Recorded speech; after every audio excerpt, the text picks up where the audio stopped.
11 நல்லெண்ணெய் தீபம் அல்ல 21 நல்லெண்ணெய் தீபம் இல்லை 54 நல்லெண்ணெய் தீபம் அல்ல 108 நல்லெண்ணெய் தீபம் அவரவர்கள் வசதிக்கேற்ப இதை வச்சுட்டு நல்லபடியாக சாமி கும்பிட்டுட்டு எந்த திருஷ்டி தோஷம் இந்த கர்மவினை தோஷங்கள் எல்லாம் விலகணும்னு சொல்லிட்டு வேண்டிட்டு வர்றது ஒரு முதல் பரிகாரம். சர்வ பாவ தோஷங்கள் நவகிரக நாயகனை பிடிக்கிறோம். சூரிய பகவான் ஞாயிற்றுக்கிழமை சர்வ பாவம் நீ என்ன பாவம் பண்ணியிருந்தாலும் என்ன கர்மா இருந்தாலும் 3 ஜென்ம கர்மா, இந்த ஜென்ம கர்மா, போன ஜென்ம கர்மா எல்லாத்தையும் பிடிச்சி தீர்றதுக்கு ஞாயிற்றுக்கிழமையை தேர்ந்தெடுங்க. இப்போ அடுத்தபடியாக நம்முடைய மேடையை அலங்கரிக்க வருகக்கூடிய நம்முடைய ஜோதிட கருத்தரங்கத்துக்குரிய தலைவர் திருநள்ளார் பாலையா அவர்கள் வந்து பார்த்திங்கன்னா எளிய பரிகாரம். நம்ம 1 லட்சம் 2 லட்சத்துக்கெல்லாம் நம்மக்கிட்ட பரிகாரம் இல்லை, எளிய தெரியாது எங்களுக்கு, அந்த மாதிரி பரிகாரமும் எங்களுக்கு தெரியாது. எளிய பரிகாரம் ஆனால் நிரந்தர வெற்றி அப்படிங்கக்கூடிய ஒரு அழகான அற்புதமான ஒரு தலைப்பில் ஐயா அவர்கள் பேச வந்திருக்காரு. திருநள்ளார் பாலையா அவர்களை வருக என நம்ம அன்போடு வரவேற்கலாம். உங்களுடைய கைகளை தட்டி கொஞ்சம் ஆரவாரம் பண்ணுங்கள். ஐயா வாங்க ஐயா.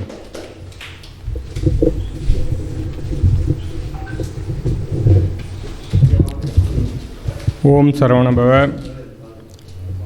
வந்திருக்கும் அனைவருக்கும் வணக்கம். அனைவரையும் வருக என வரவேற்கிறோம். சரவணபவ அறிவாலயத்தின் 31வது கருத்தரங்கம் வெகு விமர்சையாக நடந்து கொண்டிருக்கிறது.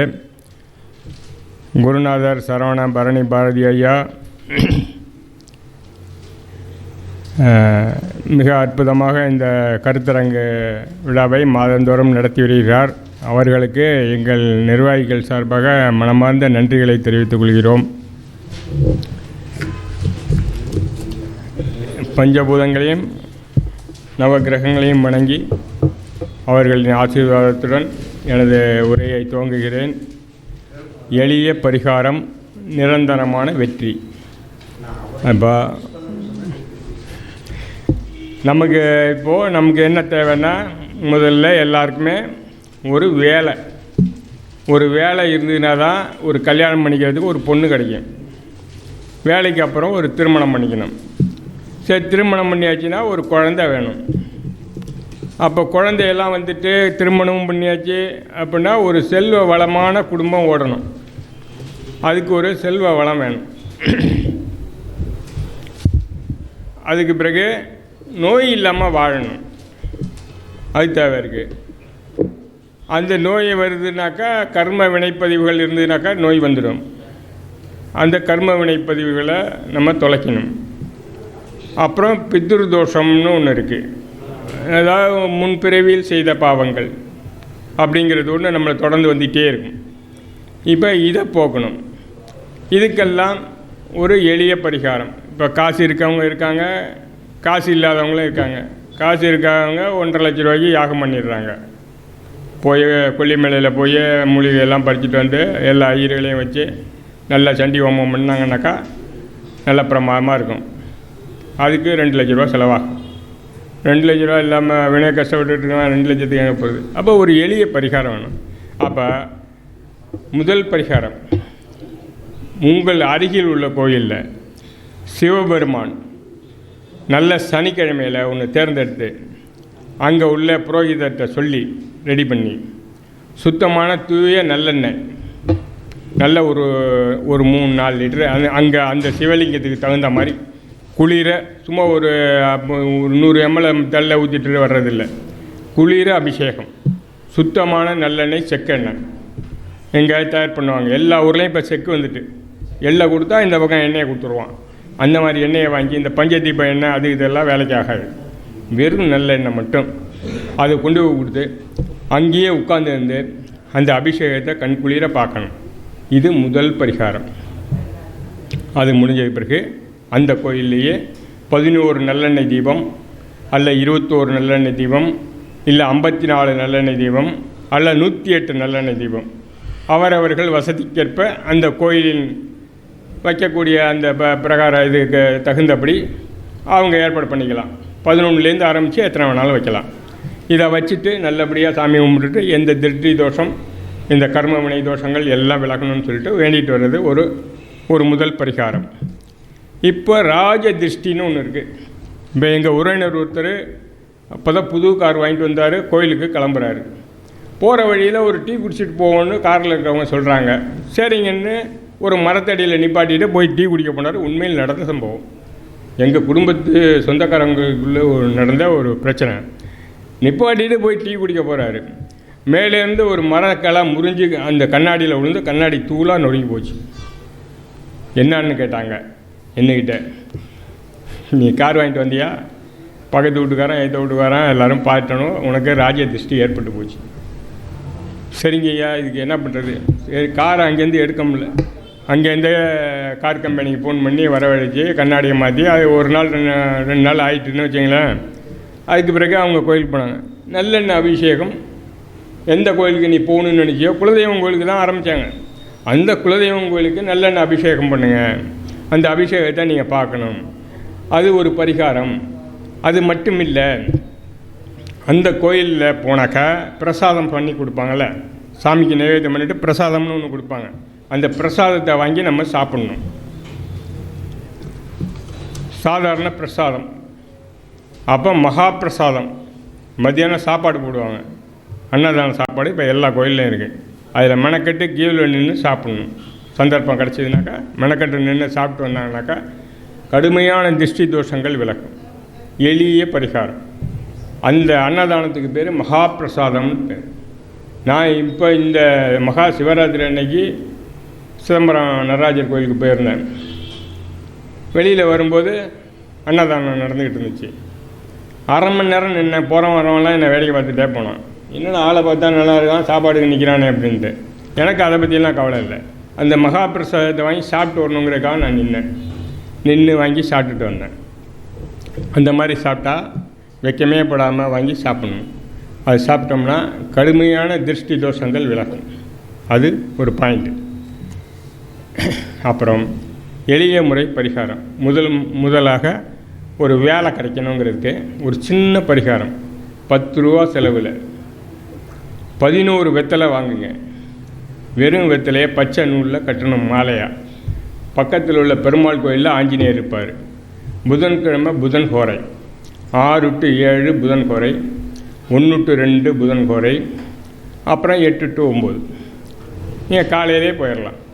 போய் இந்த மாலையை போட்டு மனதார உன்னுடைய பிரச்சனைகளை சொல்லி வேண்டிட்டு எனக்கு ஒரு நல்ல வேலை கிடைக்கணும் எங்கேயாச்சும், அதுக்கு ஆஞ்சநேயப்பா நீ ஒரு உதவியை பண்ணணும்னா, வெற்றிங்கிறது வெற்றிலை.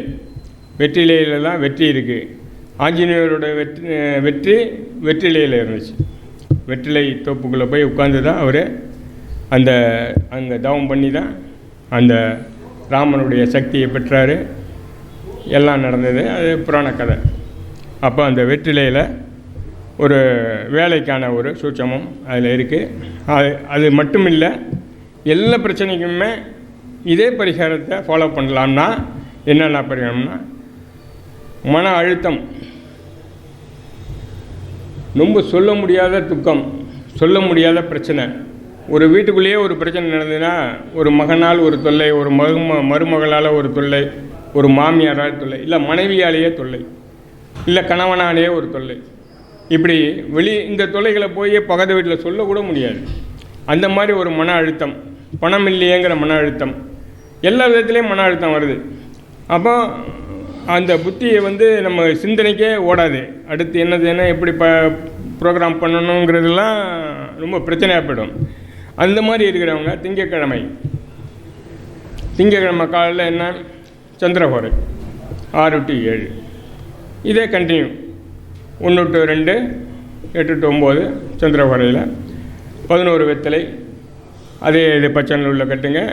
ஆஞ்சநேயர் கோயிலை பிடிச்சிங்க, உங்கள் வழிபாட்டை தொடங்கிக்கிங்க. உங்கள் பிரச்சனை என்னென்ன இருக்கோ மனசுக்குள்ளே எல்லாத்தையும் அவங்கள்ட்ட சொல்லுங்கள். உடனடியான ரிலீஃப். இது 11 வாரம், 5 வாரம், 21 வாரம் தொடருங்க.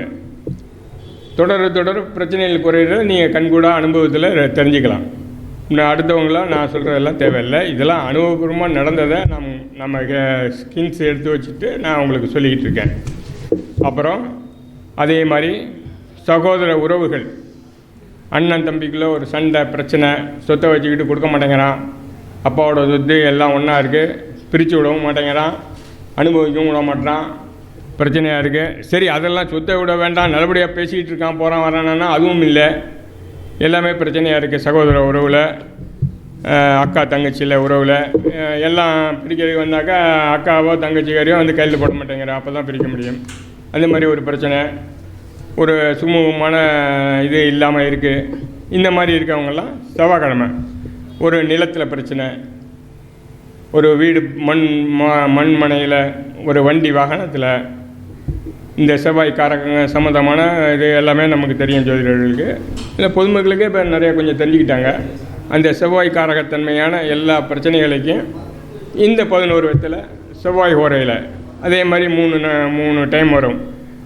மத்தியானத்தில், நைட்டில், காலையில் 6 to 7 ஆரம்பித்து 1 to 2, 8 to 9ங்கிறதுல அந்த மாதிரி நேரத்தில் 11 வெத்தலை மறுபடியும் பாக்கு வைக்க வேண்டாம். இந்த 11 வெத்தலை எம்டியான வெத்தலை தான். பாக்கோட வைக்கணும்னு சில கோயிலில் சொல்லுவாங்க. அந்த கோயிலில் நீங்கள் தவிர்த்துருங்க. நான் கொண்டு வர்றது நீ போடு. 11 வெத்தலை மட்டும், வெறும் வெத்தலை மட்டும்தான். என்ன வந்து இப்போ அனுமான் வந்துட்டு வெத்தலை காட்டில் தான் உட்காந்து தவம் பண்ணார் ஒழிஞ்சு வெத்தலை பாக்கெல்லாம் வச்சுக்கிட்டு அவர் தவம் பண்ணல. அதனால் பாக்குங்கிறது இவங்களாம் ஏற்படுத்திக்கிட்டது. அதை விட்டுடுங்க. எம்டியான வெத்தலை மட்டும்தான் நல்ல பலனை கொடுக்கும். அதில் ஒரு பாக்கம் கொண்டு போய் வைக்க வேண்டாம். வெறும் வெத்தலை வச்சு இந்த செவ்வாய்க்கிழமையில் பண்ணிங்கன்னா அந்த காரகத்தன்மைகள், சகோதர வழி உறவுகள், நிலா நீச்சி, வண்டி வாகனங்கள் பிரச்சனைகள் இது உங்களுக்கு சால்வ் ஆகும். அடுத்ததாக புதன்கிழமைக்கு நான் சொல்லிட்டேன். அப்புறம் வியாழன்னா குரு பகவான், குழந்தை பாக்கியம், குழந்தைகள் நலம், குழந்தை விருத்தி, தங்க ஆபரணங்கள் கிடைக்கிறது. நகை அடகு வச்சுட்டா மூக்கம் இல்லை, கஷ்டம்.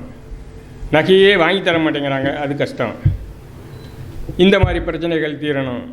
குழந்தைகள் இல்லை, குழந்தை பிறக்கணும், அதுக்கு ஒரு வழிபாடு வைக்கணும், எளிய முறையில் பண்ணணும். வேறு ஜோதிடர்கிட்ட சில பேர்கிட்டலாம் போனாக்கா பிரமாதமான யாகம் ஒன்று பண்ணிங்கனாக்கா உங்களுக்கு உடனடியாக குழந்தை பிறந்துடும். புத்திர ஹோம யாகம்னு சொல்லுவாங்க, புத்திர காமஷ்டி யோகம்ன்ட்டு. அதெல்லாம் 1 லட்ச ரூபாய்க்கு மேலே செலவாகும். இதெல்லாம் சொல்லுவாங்க. அது காசு இல்லாமல் எங்கே பண்ணுவோம். 11 வெத்தலை வியாழக்கிழமை குரு ஓரையை பிடிங்க, போய் உட்காருங்க. 1/2 மணி நேரம் கோயிலில் உட்காருங்க.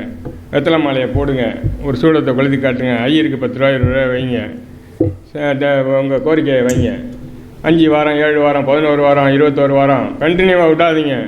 விடாமல் பிடிங்க, பிரச்சனைகள் முடிஞ்சிடும். தங்கம் வச்சுருந்தீங்கன்னா ரிலீஸ் ஆகிடும். அடவில் இருந்த தங்கம் வீட்டுக்கு வந்துடும்.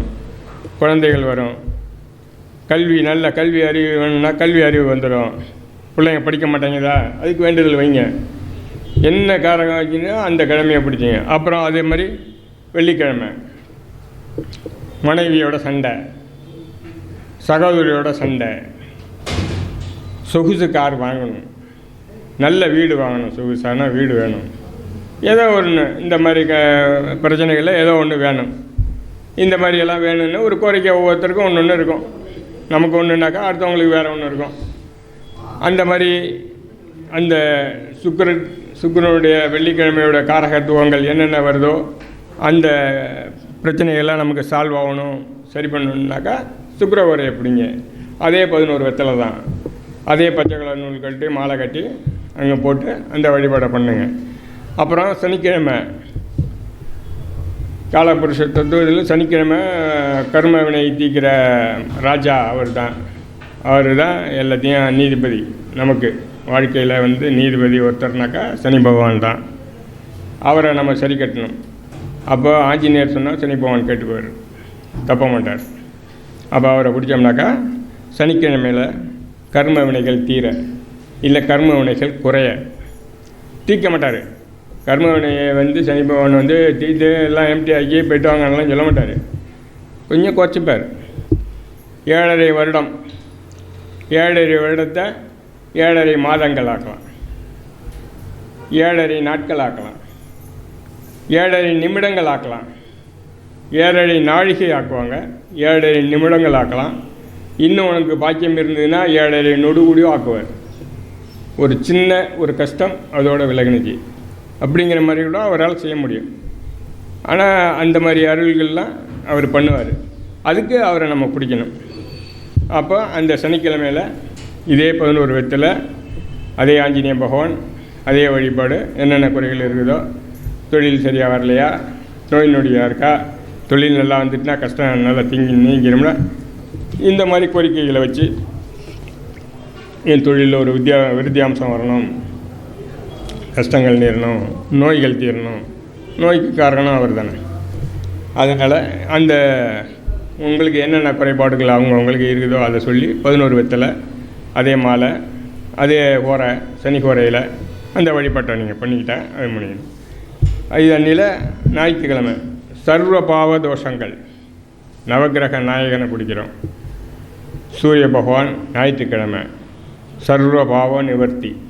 நீ என்ன பாவம் பண்ணியிருந்தாலும், என்ன கர்மா இருந்தாலும், முன் ஜென்ம கர்மா, இந்த ஜென்ம கர்மா, போன ஜென்ம கர்மா எல்லாத்தையும் பிடிச்சி தீர்றதுக்கு ஞாயிற்றுக்கிழமையை தேர்ந்தெடுங்க. அது ராகு கேதுவுக்கும் அந்த ஞாயிற்றுக்கிழமை வந்துடும், உள்ளடங்கிட்டோம். அப்போ எல்லாம் 9 கிரகத்துக்கும் ஆச்சு. அந்த ஞாயிற்றுக்கிழமையில் போய் சூரிய கோரையில் அதே மாதிரி 3 தரம் வரும். அந்த சூரிய கோரையில் இதில் பெஸ்ட்டுன்னா காலையில் 6 to 7ங்கிறது கொஞ்சம் பெஸ்ட்டாக இருக்கும். ஏன்னா ஸ்டார்டிங் அந்த நேரங்களில் போய் நீங்கள் இந்த வழிபாட்டை பண்ணி அதிலேருந்து நீங்கள் தப்பிச்ச வெளியில் வரலாம். இது ஒரு 10 ரூபாயில் உள்ள ஒரு பரிகாரம். ஆனால் பலன் பார்த்திங்கன்னா ₹1,00,000 தாண்டின பலன். நல்ல வைப்ரேஷன், நல்ல வேல்யூவேஷன் இதில் இருக்குது. செஞ்சு பாருங்கள். போனால் 10 ரூபா, வந்தால் பல்கான அமௌண்ட்டு லாபம். அதை முயற்சி பண்ணுங்கள். அந்த வேலை கிடைக்கணுங்கிறதுக்கான ஒரு 3 ஆலயங்கள் மட்டும் நான் சொல்கிறேன். சென்னையில் திருவல்லிக்கேணி 2 கொடிமரம் இருக்குது.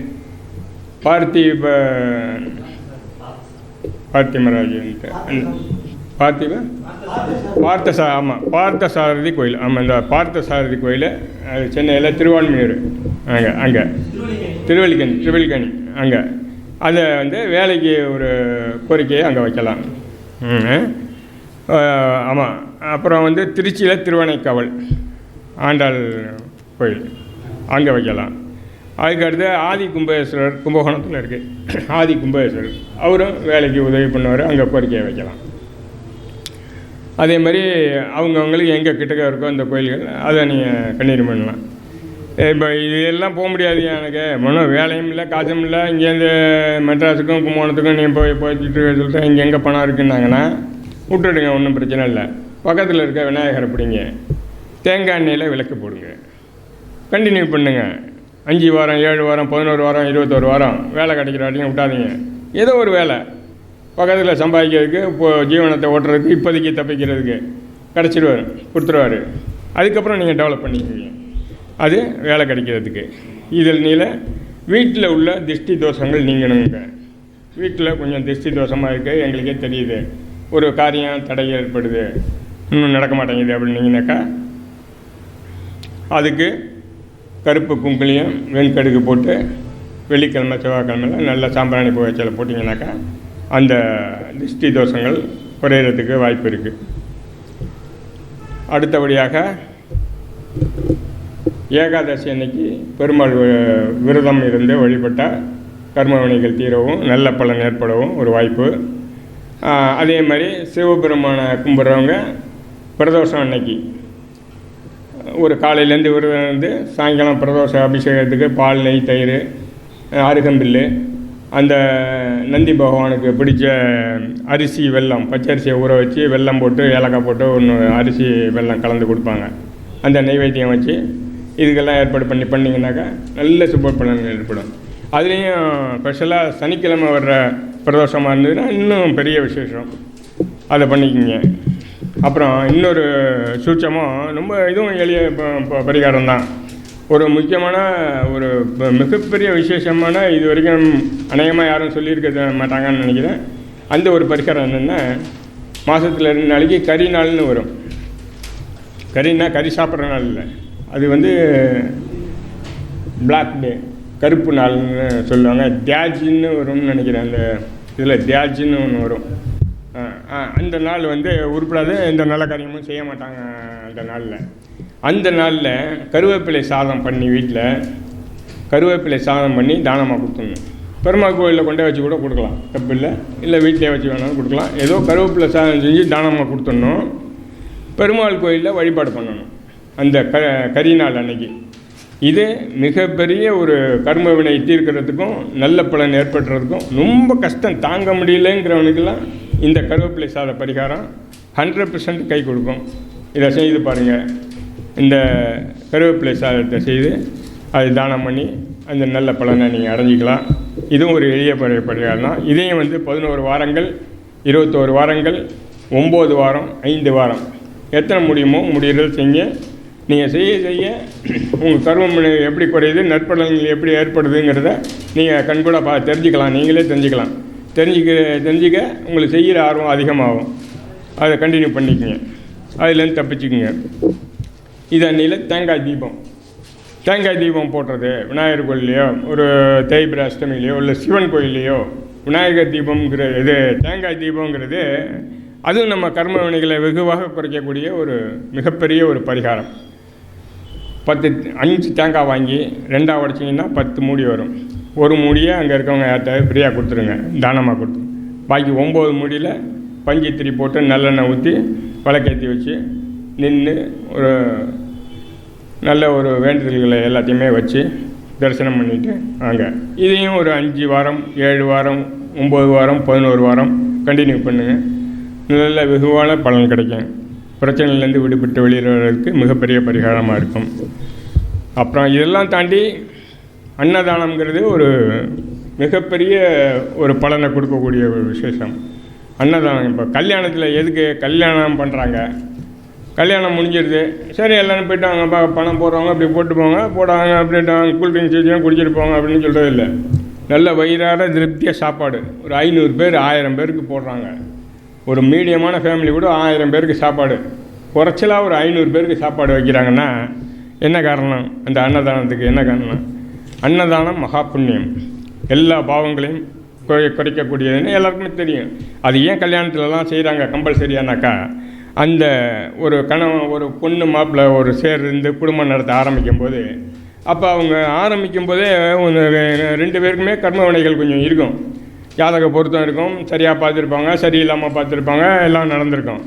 இந்த மாதிரிலாம் இருக்கிற குறைபாடுகளை அன்னைக்கே போக்குறதுக்கு தான் இந்த சாப்பாடு, திருமண சாப்பாடு, நல்ல விருந்து, எல்லா வகை கறிகள்லாம் நிறையா செஞ்சு ஒரு இனிப்பு காரத்தோடு வச்சு போடுறாங்கன்னாக்கா அந்த கர்ம வினையை அன்னைக்கே போக்கிக்கிறதுக்காக தான் அந்த சாப்பாடு வைக்கிறாங்க. அது மிகப்பெரிய அன்னதான சாப்பாடு. அது ஒரு பக்கம் இருக்கும்போது, அப்புறம் நமக்கு பிறந்த நாள், பிள்ளைங்களுக்கு பிறந்த நாள், கல்யாண நாள், இதெல்லாம் வருது. விசேஷ நாட்கள் நமக்கு வரும்போது என்ன செய்யணும்னா, நம்ம அன்னதானம் பண்ண போகிறோம். ஒரு மனசில் ஏதாவது யாருக்காவது ஒரு அன்னதானம் பண்ணணும். அப்படி பண்ணும்போது அநாத ஆசிரமங்கள், அநாத குழந்தைகள்னு சொல்லக்கூடாது, கடவுளோட குழந்தைகள். இப்போ நமக்கெல்லாம் எல்லோரும் இருக்காங்க. நம்ம அந்த இன்னாரோட பையன் சொல்லிடுறோம், பாலு பையன், சரவணாஜியோட பையன் எல்லாம் சொல்லிக்கலாம். அவங்களுக்கு அப்பாங்கிறதுக்கு என்ன இன்சியல் போடுவாங்கன்னு எனக்கு தெரில. அவர் எனக்கு தெரிஞ்ச கடவுள் தான் அவங்களுக்கு இன்சியல். அப்போ அந்த குழந்தைகள் இன்றைக்கி ஏதாவது ஒன்று சாப்பிட்ணுன்னு மனசில் நினச்சதுனாலே, அன்றைக்கி யாராவது ஒரு பெரிய மனுஷன் எல்லாருக்கும் லட்டு கொடுத்துக்கிட்டு இருப்பான். அப்போ யார் கொண்டு வர்றாருனாக்கா கடவுள் கொண்டு வர்றாரு. பிஸ்கட் கொடுத்துக்கிட்டு இருப்பான், ஒரு நல்ல சாப்பாடு ஒன்று போடுவான். அதில் நம்மளும் ஒரு ஆளாக வருஷத்துக்கு ஒரு நாளாவது ஏதாவது நமக்கு ஒரு புண்ணிய நாள் வரும்போது போடணும். அப்படி சாப்பாடு போடும்போது என்னுடைய பிறந்த நாள்னு சொல்லி நீங்கள் போடாதீங்க. நமக்கு முன்னோர்கள் இறந்துருப்பாங்க, நம்ம தாத்தா பாட்டி அப்பா யார் வேணால் இருக்கலாம், அவங்க பேரை சொல்லி போடுங்க. அது இன்னும் மிகப்பெரிய புண்ணியங்களை உருவாக்கும். என்னுடைய அப்பாவின் நினைவாக நான் போடுறேன்.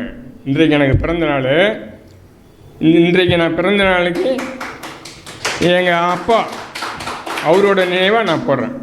ஏன்னா அப்பா தான் நம்மளை இந்த உலகத்துக்கு கொண்டு வந்தார். இன்னொரு விஷயம், முக்கியமான விஷயம் நான் சொல்கிறதுக்கு விட்டேன். சில குடும்பங்களில் எல்லாரும் அப்படி கிடையாது. சில பேர்கள் இந்த அப்பா சரியாக சொத்து சம்பாதிச்சு வச்சுருக்க மாட்டார். ஒரு ஊதாரித்தனமாக இருந்திருப்பார், தண்ணி அடிக்கிற ஆளாக கூட இருந்திருப்பார். அவங்க தாத்தா சம்பாதிச்ச சொத்தை இந்த அப்பாங்கிறவர் காலி பண்ணிட்டு போயிடுவார். இவனை சரியாக படிக்கவும் வச்சுருக்க மாட்டார். இவன் மளிகை கடையிலையோ மற்ற கடையிலையோ வேலை பார்த்துக்கிட்டு இருப்பான். ஏதோ ஒரு சம்பளம் இருக்கும், குடும்பம் ஓட்டிக்கிட்டுலாம் இருப்பான், சௌக்கியமாக தான் இருந்துக்கிட்டு இருப்பான். இப்படி இருக்கும்போது இவருக்கு தவசம்லாம் கொடுக்க மாட்டான், இந்த அப்பா நினச்சவங்க கூட பார்க்க மாட்டான். இல்லைன்னா இப்படி இருப்பான். இப்படி இருக்கும்போது இவங்களுக்கு கர்ம வினை இன்னும் கூடிடும். இல்லை நல்லா கூட இருந்துக்கிட்டு இருப்பான், கவர்மெண்ட் வேலையில் இருப்பான், நல்லா சம்பாதிச்சுட்டு தான் இருப்பான், மனைவி மூலியமாக வருமானம் வந்துட்டு இருக்கும். ஆனால் இந்த அப்பாவை அவனுக்கு பிடிக்காது. என்னென்னா இவன் கடுப்பாக இருப்பான் அவர் மேலே, நமக்கு சொத்தை காலி பண்ணிட்டு வச்சுட்டு போயிட்டாருன்னு சொல்லிட்டு. இப்போ என்னன்னு கேட்டிங்கன்னா அந்த மாதிரிலாம் இருக்கக்கூடாது. அந்த அப்பாவுக்கு செய்ய வேண்டியது எல்லாமே கரெக்டாக செய்யணும். ஏன்னு கேட்டிங்கனாக்கா இவன் பண்ண கர்மாவுக்கு தான் இப்படியான அப்பாக்கிட்ட வந்து அவன் மாட்டினான். இவன் நல்ல கர்மா பண்ணியிருந்தான்னா இவனோட அப்பா நல்லாவே இருந்திருப்பார், சொத்து நிறையா வச்சுட்டு போயிருந்திருப்பார், எல்லாம் பண்ணியிருப்பார். அவர் வைக்காமல் காலி பண்ணி போகிறதுக்கு அவர் காரணம் இல்லை, நீ தான் காரணம். உனக்கு யார் கிடைக்கணும்னு இருக்கோ அவர்கிட்ட தான் நீ வந்து மாட்டியிருக்க. முன் ஜென்மத்தில் நீ செஞ்ச வினைக்கு இந்த மாதிரி மோசமான அப்பாட்ட நீ வந்து மாட்டிட்ட. இப்போ மறுபடியும் நீ என்ன பண்ணுறன்னா அதே தவறு தான் பண்ணுற. அப்பா நல்லவராக இருக்கார், கெட்டவராக இருக்கா, அதை பற்றி நமக்கு கவலை இல்லை. நீ செய்ய வேண்டிய கர்மாவை நீ செய்யணும். அந்த அப்பாவுக்கு என்னென்ன செய்யணுமோ செய்யணும். இல்லை அவர் உயிரோடவே இருந்தால் கூட, அவர் தண்ணி அடிக்கிறவராக இருந்தால் கூட டெய்லி ஒரு 50 ரூபா கொடுத்து நீ சாப்பிட்றத சாப்பிடுப்பா, உன் இஷ்டத்துக்கு சாப்பிட்டு நீ போய் சேருன்னு சொல்லி ஐயா கூட சொன்னாங்க. இந்த 12 ராசிகளுக்கும் யார் யாரை எப்படி எப்படி பண்ணணும்னு சொன்னாங்கல்ல. அதில் வந்து இந்த அப்பாவுக்கு இந்த சூரியன் இருக்கும்போது உச்சமாக இருக்கிற இடத்துக்கு தந்தையை பிடிக்கணும்னு சொன்னாங்க. அந்த தந்தை வந்து ஆகாதவராக இருந்தார், பிடிக்காதவராக இருந்தால் கூட அதை நம்ம செய்யணும். இந்த இப்போ நம்ம குருநாதர் சொன்னதை வந்து அது செஞ்சு பார்த்தாங்கனாக்கா அதோட பலன் வந்து 100% இருக்கும். அந்த அப்பா நல்லா இல்லாத போட்டோம், அதை பற்றி உனக்கு என்ன கவலை, நீ ஜெயிக்கணுங்கிறதுக்கு வா. இந்த பரிகாரத்தை பண்ணினா நீ ஜெயிச்சிருவ, அதுதானே உனக்கு முக்கியம். அவர் நல்லா இல்லாதவர்னாக்கா நீ தான் அதுக்கும் காரணம். அந்த நல்லா இல்லாத அப்பாவுக்கு வந்து பிறந்ததோட கர்மம், உன்னுடைய கர்மாவுக்கு நீங்கள் வந்திருக்க. மறுபடியும் அதே தவறை செய்யக்கூடாது. மறுபடியும் நல்ல இதை செஞ்சு அந்த வைப்ரேஷனை அப்போ அங்கேயே முடிச்சிடணும். இந்த பிறவியில் வந்ததை அப்படியே முடிச்சிடணும். இதை நீங்கள் வந்து உள்ளுணர்வாக உணர்ந்துக்கிட்டு அந்த மாதிரி தாய் தந்தையரை அவங்க எவ்வளோ நல்லவங்களாக இருந்தாலும் சரி, நல்லா இல்லாதவங்களாக இருந்தாலும் சரி, அவங்களுக்கு நல்ல விதமான சாப்பாடு நல்ல விதமாக பண்ணி நம்ம ஒரு நற்பேரை நற்பலன்களை நம்ம எடுத்துக்கணும். இதே மாதிரி இன்னொரு விஷயம் இப்போ ஐயா சொன்னாங்க, இந்த மனைவி வந்து கால் பிடிக்கணும் அப்படின்னு சொல்லி சொன்னாங்க. நீங்கள் போய் நேராக காலை பிடிக்கலன்னா கூட, இப்போ கொஞ்சம் ஏஜ்டு ஆகிட்டுனா கூட ஒரு பாதை எரிச்சல் இருக்கும், ஒரு கால் வெளியே இருக்கும் அவங்களுக்கெல்லாம். அந்த மாதிரி இருக்கிறவங்களுக்கு இந்த தேங்காய் எண்ணெயை எடுத்து நைட்டில் படுக்கும்போது தேங்காய் எண்ணெய் அந்த கால் பாதத்தில் நல்லா தடவி விட்டு ஒரு 2 நிமிஷம் அப்படி மசாஜ் மாதிரி பிடிச்சி விட்டிங்கன்னா அந்த பாதை எரிச்சல் போயிடும். இது ஒரு வைத்திய முறையும் கூட, பரிகார முறையும் கூட. இந்த தேங்காய் எண்ணெயை தடவி விட்டு நல்லா கொஞ்சம் பண்ணிங்கன்னா அந்த தூக்கமும் வரும், வைப்ரேஷன் இருக்கும். இந்த சுக்கிரனும் உதவி பண்ணிவிடுவார். எல்லாத்துக்குமே அது அருமையாக இருக்கும். இவ்வளோ நேரம் என்னுடைய பேச்சை கேட்டதுக்கு எல்லாருக்கும் நன்றிகளை தெரிவித்துக் கொள்கிறேன். பேச வாய்ப்பளித்த குருநாதருக்கும் நன்றியை தெரிவித்துக் கொள்கிறேன். நன்றி, வணக்கம்.